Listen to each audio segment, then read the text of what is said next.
আজকে আপনাদের সাথে শেয়ার করব আমার রুমে পুকুরের যে ছোট মাছগুলো আছে।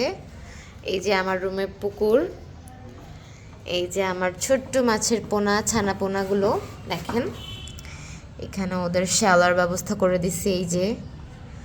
তারপর এই যে গাছ দিয়ে দিছি, বাচ্চাগুলো দেখেন কত কিউট।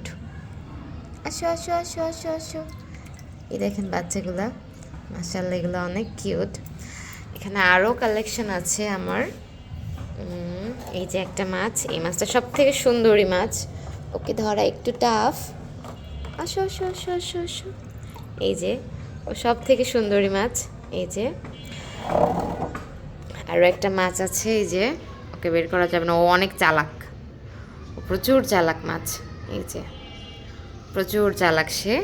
আর এটা হচ্ছে আমার পুকুর, আমার রুমের ভিতরে আমি পুকুর বানায় ফেলছি মাছের জন্য। মাশাআল্লাহ কি সুন্দর।